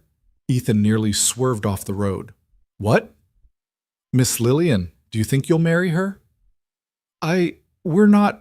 It's not like that. Noah shrugged. Okay, but if you did, I wouldn't mind. Good to know. She's nice, and she makes you smile. Ethan glanced at his son. You're really okay with all this? The job, the commute, the foundation, everything? Yeah, I like it when you're happy. I'm trying to be. For both of us. I know. They drove the rest of the way in comfortable silence, and when they pulled into the driveway, Ethan sat there for a moment, looking at their small house with its crooked shutters and overgrown lawn. It wasn't much, but it was theirs, and that was enough. Inside, Ethan made hot chocolate while Noah set up his telescope by the back window. They stayed up late looking at stars, talking about planets and galaxies and all the things they couldn't see but knew were there. Dad? Noah said as he was getting ready for bed. Yeah? Mom would be proud of you. I know she would. Ethan felt tears prick his eyes. Thanks, buddy. I'm proud of you too. I'm proud of you for being so strong, for putting up with me. Noah hugged him tight. You're a good dad. I'm trying. That's all you can do. After Noah was asleep, Ethan sat on the back porch with a beer and looked up at the stars. He thought about Emily, about the life they'd built and lost. He thought about James, about the surgery that had changed everything. He thought about Lillian, about the possibility of something new. But mostly, he thought about Noah, about this incredible kid who'd lost his mother but never lost hope, who'd watched his father fall apart and put himself back together and never stopped believing in him. Ethan had spent 5 years trying to protect his son from pain, but pain was part of life. Loss was part of life. The trick wasn't avoiding it, it was learning to move through it, to keep going even when it hurt, to find meaning in the struggle. He'd learned that the hard way, but he'd learned it. And maybe that was the point. Maybe life wasn't about being perfect or having all the answers. Maybe it was about showing up, doing the work, and trying to be a little better than you were yesterday. Ethan finished his beer and went inside. He checked on Noah one more time, pulling the blanket up around his shoulders, then went to his own room. Before getting into bed, he took out his phone and sent a text to Lillian. Thank you for tonight and for everything. Her response came a minute later. Thank you for giving us a second chance. Both of us. Ethan smiled and set the phone down. He climbed into bed and, for the first time in years, fell asleep without dreaming of operating rooms or Shubai or loss. He dreamed of the future instead, of possibilities, of hope. The next morning was Christmas. Noah woke him up at 6, practically vibrating with excitement. They opened presents by the tree, small things mostly, books and games and practical items. But Noah didn't care about the size or cost. He was just happy. And so was Ethan. They spent the day together, just the two of them, cooking a simple meal and watching movies and being exactly where they needed to be. That evening, as they were cleaning up, Noah asked, Are we going to be okay? Ethan stopped washing dishes and looked at his son. Yeah, we're going to be okay. Promise? Promise. And he meant it. Because for the first time since Emily died, Ethan believed in the future. He believed in second chances. He believed that it was possible to lose everything and still find a way forward. He'd saved James Ward's life, but in doing so, he'd saved his own. He'd remembered who he was, what he was capable of, and why any of it mattered. He'd learned that running from pain didn't make it go away, that hiding didn't keep you safe, that the only way through the darkness was straight ahead, even when you couldn't see the path. And he'd learned that he didn't have to do it alone. He had Noah. He had his work. He had the possibility of new connections, new relationships, new chapters yet to be written. The road ahead wouldn't be easy. There would be hard surgeries and long nights and moments of doubt. There would be failures and setbacks and times when he questioned everything. But that was okay, Because life wasn't about avoiding the struggle.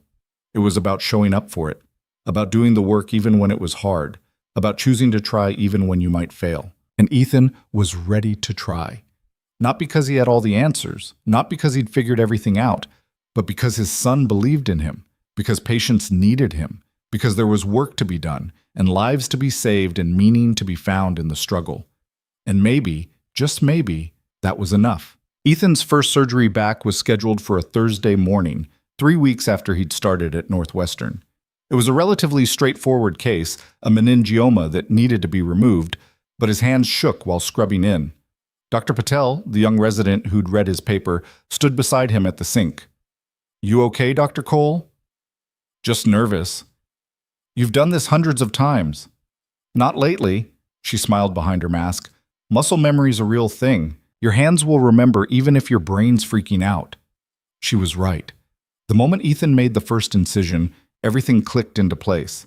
His hands moved with the precision he'd spent years developing, and 2 hours later, the tumor was out clean. When he stepped out of the OR, Morrison was waiting. "How'd it feel?" Morrison asked. "Like coming home," Ethan said. "Scary as hell, but like coming home." Over the next few months, Ethan fell into a rhythm that worked. 3 days in Chicago, 4 at home with Noah. It wasn't perfect. Some mornings the commute felt impossible, and there were nights he was so exhausted he fell asleep helping with homework. But Noah never complained. If anything, his son seemed prouder of him than ever. One Saturday in late fall, Lillian called. "My father wants to see you," she said. "Both of you, actually. He's insisting on a proper thank you dinner." Ethan had been putting this off for weeks. "I don't know, please." He's been asking since he got discharged. And honestly, I think he just wants to show Noah his vintage car collection. Noah would lose his mind over that. Then say yes.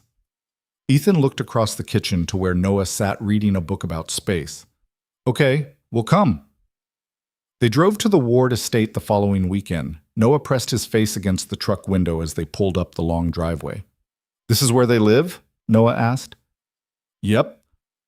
"It looks like a castle." "Pretty much." James met them at the door, looking healthier than Ethan had ever seen him. The surgical scar was barely visible under his hair, and his movements were strong and sure.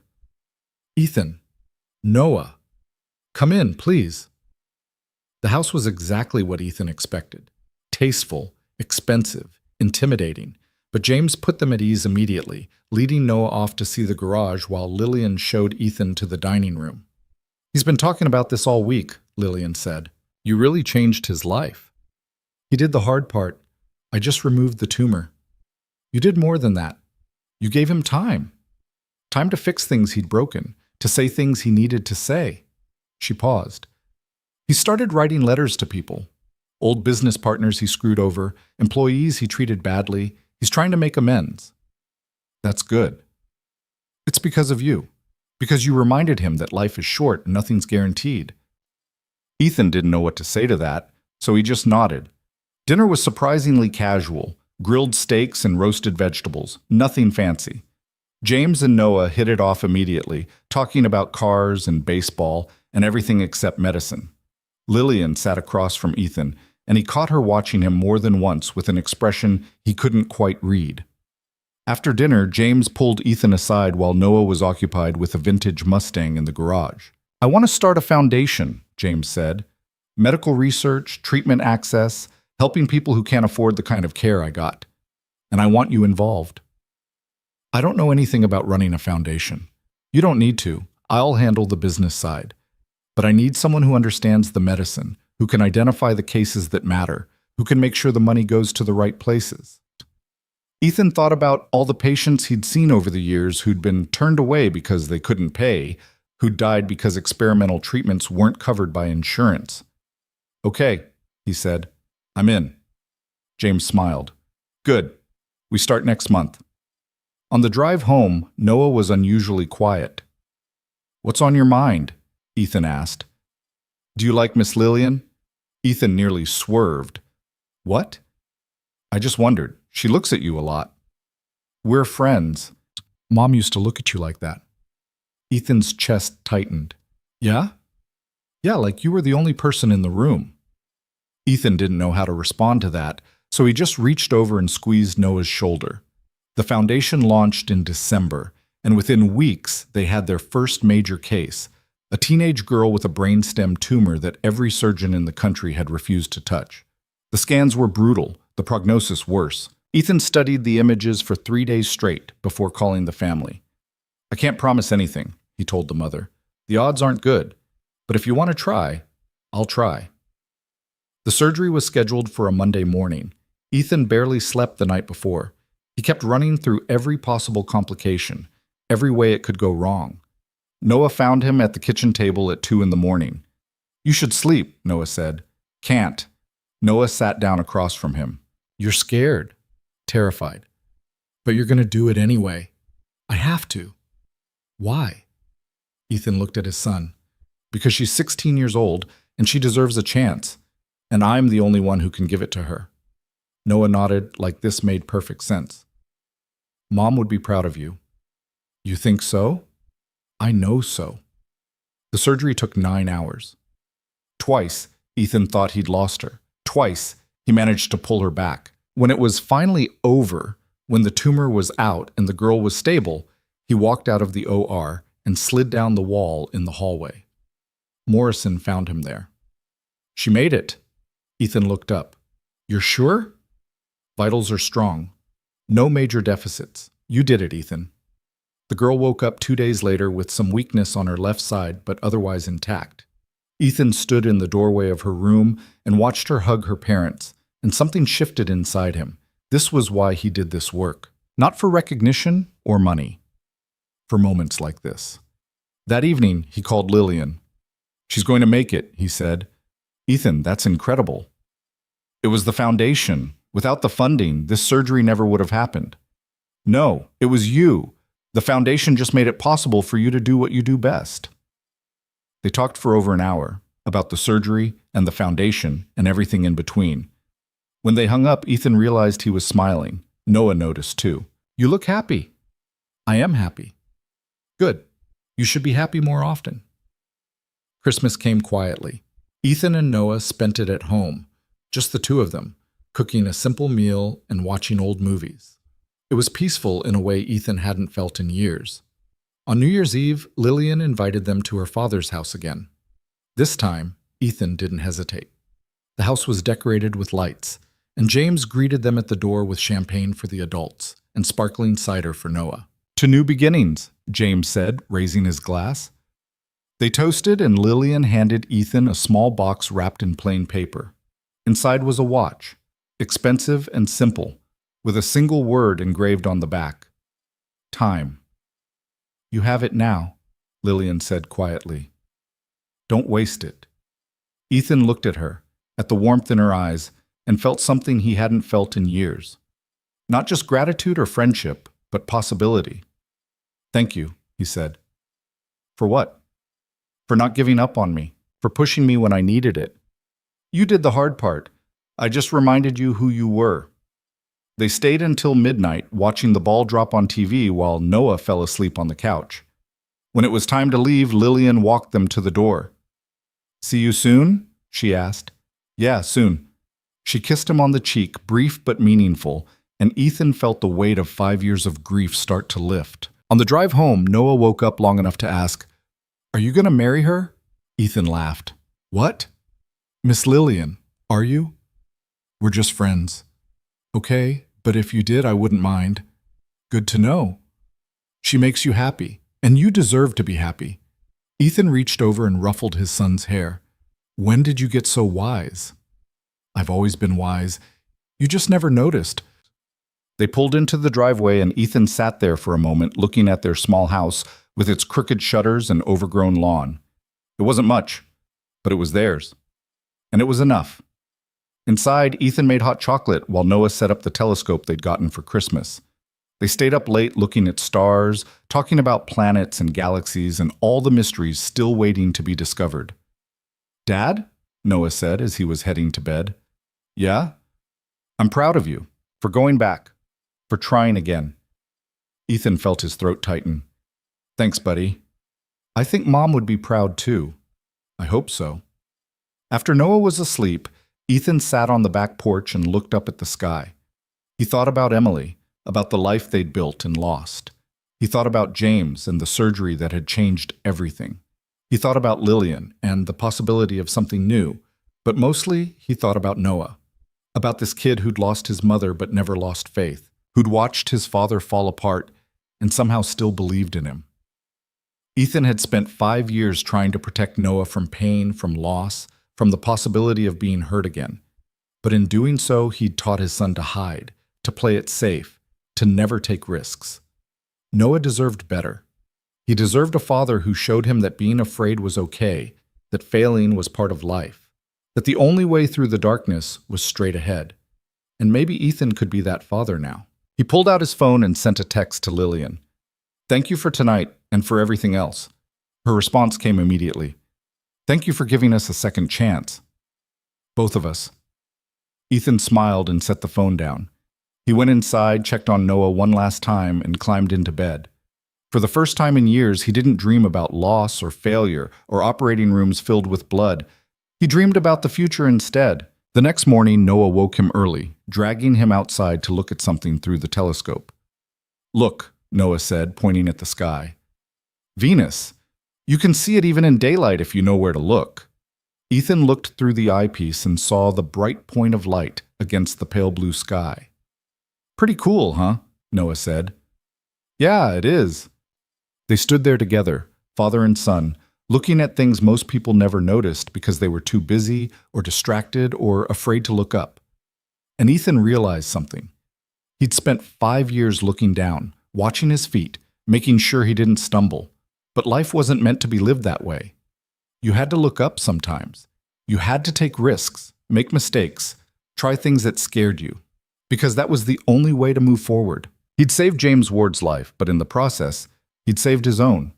He'd remembered who he was, what he was capable of, and why any of it mattered.